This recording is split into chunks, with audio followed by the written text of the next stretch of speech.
Alasan China tak lagi menyembunyikan kekuatan besarnya. Amerika kira mereka bisa mengekang dan menggagalkan kebangkitan China dengan tarif, blokade teknologi, menyebarkan virus, segala propaganda mendiskreditkan, dan intimidasi ekonomi. Faktanya, justru karena ditekan habis-habisan, China malah bangkit lebih cepat dan lebih kuat, guys. China tak lagi bermain aman. Sekarang mereka menyerang balik.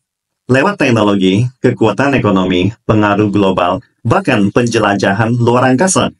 Inilah cerita tentang bagaimana perang tarif gila-gilaan Trump berubah jadi titik balik peradaban. Dan mungkin Barat sedang menggali kuburannya sendiri. Tonton sampai habis karena ini bukan sekedar soal China. Ini soal masa depan dunia yang Anda tinggali sekarang. Perang tarif yang dilancarkan pemerintahan Trump pada dasarnya adalah bentuk penahanan strategis terhadap kebangkitan China. Namun ironisnya, hasil akhirnya justru mempercepat transformasi strategi China. Dari merendah, bersabar, dan difitnah menjadi bergerak aktif. Perubahan ini dipicu oleh berbagai faktor, baik tekanan eksternal maupun kebutuhan internal dalam tahap perkembangan China. Setelah lebih dari 40 tahun perkembangan pesat, total ekonomi China telah menembus 18,8 triliun dolar.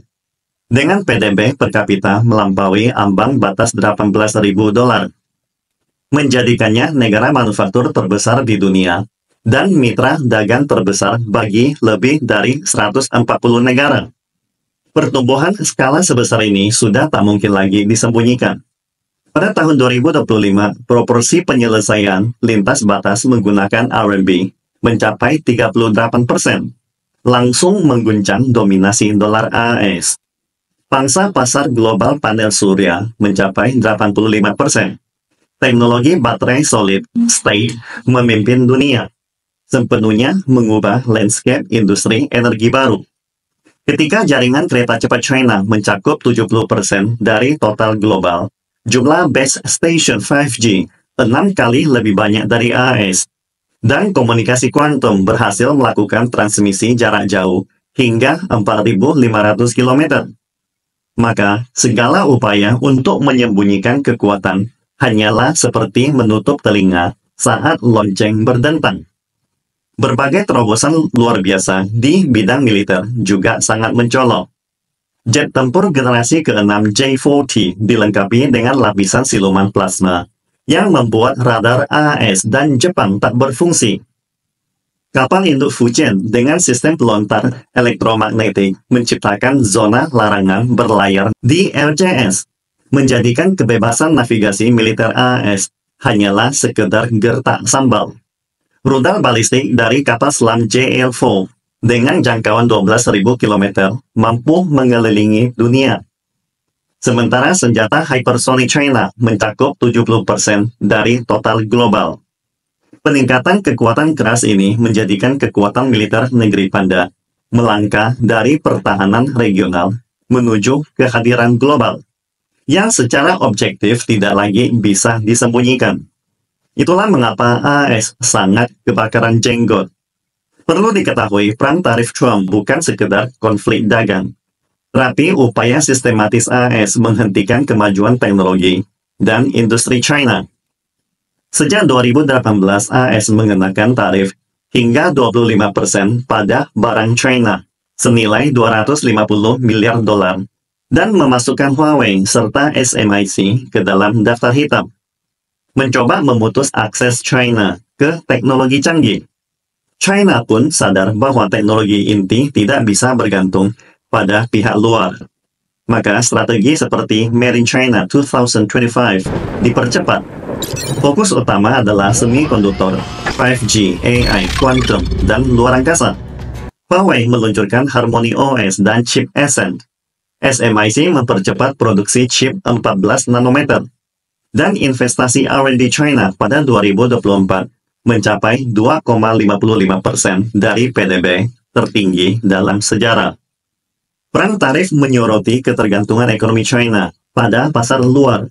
Ekspor ke AS turun dari 19,2% di tahun 2018 menjadi 15,3% pada tahun 2024. Sebaliknya, proporsi ekspor ke ASEAN dan Uni Eropa justru meningkat. China pun mendorong strategi sirkulasi ganda, mengandalkan permintaan domestik dan efisiensi industri. Pada kuartal pertama 2025, pertumbuhan PDB mencapai 5,4%. Konsumsi menyumbang 68,2%. Dan investasi di sektor teknologi tinggi naik 12,3%. Industri mobil listrik didukung kebijakan Beijing melonjak. Ekspor BYD tembus 1 juta unit dan China kini menjadi eksportir mobil terbesar di dunia, mengalahkan Jerman. Menanggapi upaya AS membentuk lingkaran isolasi terhadap China, Beijing mengambil langkah proaktif di berbagai forum multilateral. China dan lebih dari 80 negara mengutuk unilateralisme AS di PBB, serta mempererat kerjasama dengan ASEAN, Afrika, Tim Tank, Amerika Latin, dan Uni Eropa.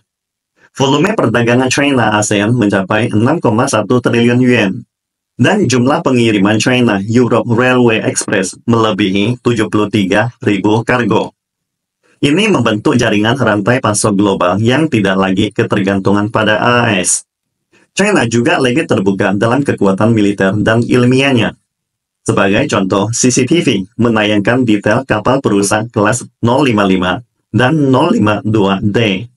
Dalam sains, keberhasilan program eksplorasi bulan Chang'e 6, terobosan chip semikonduktor AI komputer kuantum menandai pesan sangat tegas kepada AS. Teknologi China tidak bisa dihentikan. Sebaliknya, perang tarif Trump justru memicu dan mendorong gelombang nasionalisme yang mendukung inovasi dalam negeri. Setelah Huawei disanksi gila-gilaan, kampanye dukung produk dalam negeri justru melonjak. Pangsa pasar Huawei di China kembali naik menjadi 41,3%, dan Harmony OS kini terpasang di lebih dari 800 juta perangkat. Pemerintah pusat Beijing dan rakyat China bersatu dan bekerja sama dengan erat. Dana investasi industri semikonduktor nasional fase 2 menambah investasi 200 miliar yuan untuk mendukung peralatan canggih dan material semikonduktor baru. Perekonomian China pun terus menguat. Kuartal pertama 2025, PDB telah mencapai 29,6 triliun yuan, naik 5,4%. Keberhasilan ini membuat China makin percaya diri dalam menghadapi segala macam cara kotor penekanan AS. Perlu dicatat, strategi baru ini bukan menolak prinsip merendah dan bersabar ala Deng Xiaoping, tetapi justru pengembangan adaptif berdasarkan situasi global hari ini. Dengan GDP 2024 tembus 18 triliun dolar, dan China naik ke peringkat ke-10 dalam Global Innovation Index, terus menyembunyikan kekuatan sebenarnya sudah tidak lagi relevan. Kini, aksi strategis China tetap bertujuan pada kebangkitan nasional, investasi sains untuk keamanan rantai pasok, militer modern demi kedaulatan. Strategi ini memungkinkan China melawan hegemoni AS tanpa jatuh dalam konflik frontal.